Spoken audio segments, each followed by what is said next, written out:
Aloha, my name is Clare Loprinzi. I'm a cultural practitioner. I'm an indigenous practitioner. Part of the kuleana, or the responsibility of a traditional midwife, is to make that connection use that connection of akua, of your creator, and then have that relationship, the relationship that we have between the aina and the kino. So between your body and the places that connect you to who you are. Why I've been working against war all my life. When you look at the relationship between what they do to the aina and how it affects the kino, it has a direct relationship. So when they do these RIMPAC games every 2 years, there are so many miscarriages, and there are so even stillbirths. They're also on the aquifer. Already know what happened in Ko'olawe when they broke the aquifer. Besides, it's a burial ground. When I spent my time in there today, I asked them, do you understand that this is a burial ground? And I asked many people that. Nobody knew that.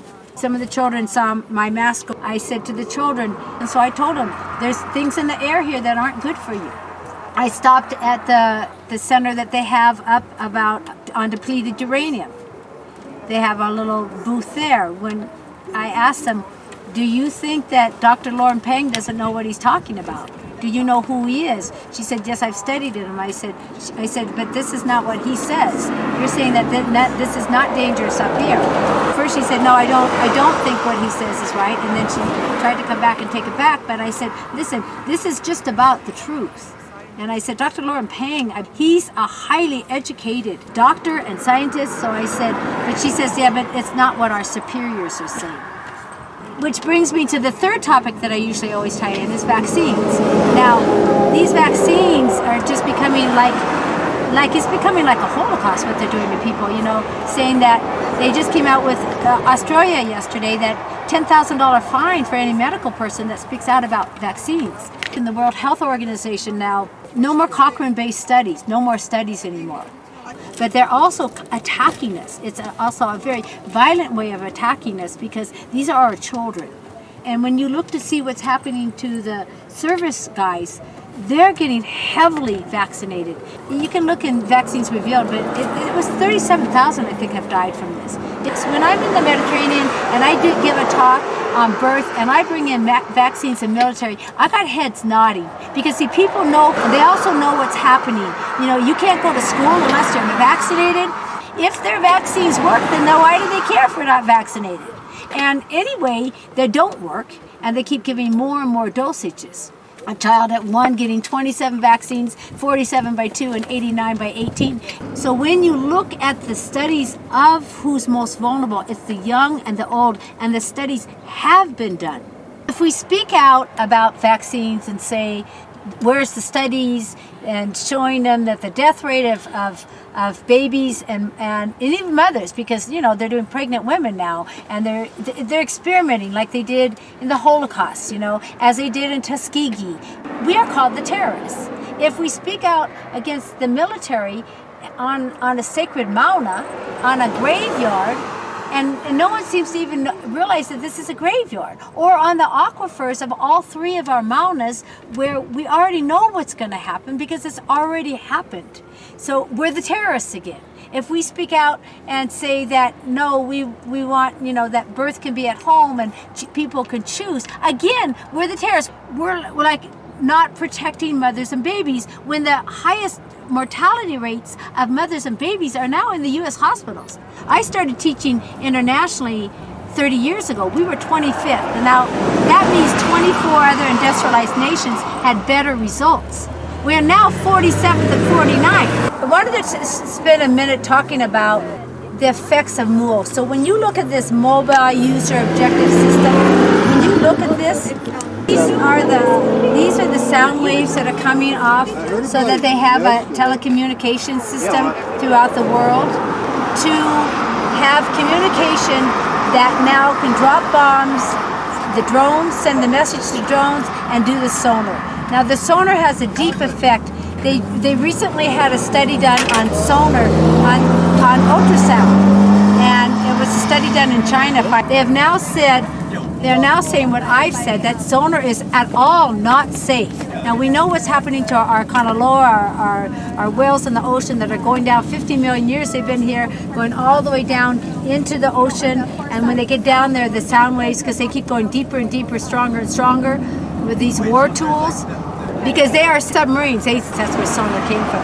But they're now so loud that the whales try to get up real fast and they burst their veins. So now this is happening all around the world. I can be on the island of Crete, which is Crete outside of Greece. There the whales, they looked at the brains and could see that it literally exploded. Now, what was ever safe for them to be doing ultrasounds on babies? I've never, as a traditional midwife, ever used ultrasound. Why? Because I heard a baby say, don't do that. We have a deep connection to our environment, to the babies are in what we call a puna state. So one thing I've said over and over and over, when I hear someone say, well, the Department of Health says it's safe, I have been asking the Department of Health for the last 20 years, where are the statistics? Because these statistics would affect not just depleted uranium and war, and I can tell you right now, I can tell you that every couple of years when they do the RIMPAC war games, how many miscarriages come up with just that, or maybe 3 handful of women that I'm working with, the babies that are dying. This is not okay. They have a direct effect on us. That whole, what happens to our environment happens to our bodies, happens to babies. These sound waves are doing damage on the womb. They're on the babies. The amount of babies from Nashemi, which is right by the Muos, and the amount of spontaneous abortions that are happening, the leukemia of their children, the old people and the young people are being hit. The cancers are so thick. They are not releasing statistics because they do not want to. Just like they haven't done any test on the unborn as far as vaccinations. Vaccinations on pregnant women. This is war crimes. This is all this is war crimes. And so when they do this, when we say where are the statistics, they are purposely not doing the statistics because we would shut down all of these things. So when we look at the effects of our children, and we want to be thinking of what's affecting them for 7 generations. I mean, that's pretty indigenous all around the world. And indigenous doesn't have a color to me. People come from the places. So in Hawaii in 2005, we were able to get birth statistics, and 1 in 17 had a birth defect. 1 in 17 children. Because I saw that, and after I said, where's our birth statistics? Where's our birth statistics? I filled out birth statistics for a long time. When I asked her, the last director, now we have a new one, she'd say, Claire, I'll get it to you. Claire, I'll get it to you. She runs for me now because I keep asking, where are the birth statistics? And she's promised me so many times. But the truth of the matter is, they don't want to put them out there because they would shut down the GMO companies, Syngenta, DuPont, Monsanto, Bass. It'll shut down them.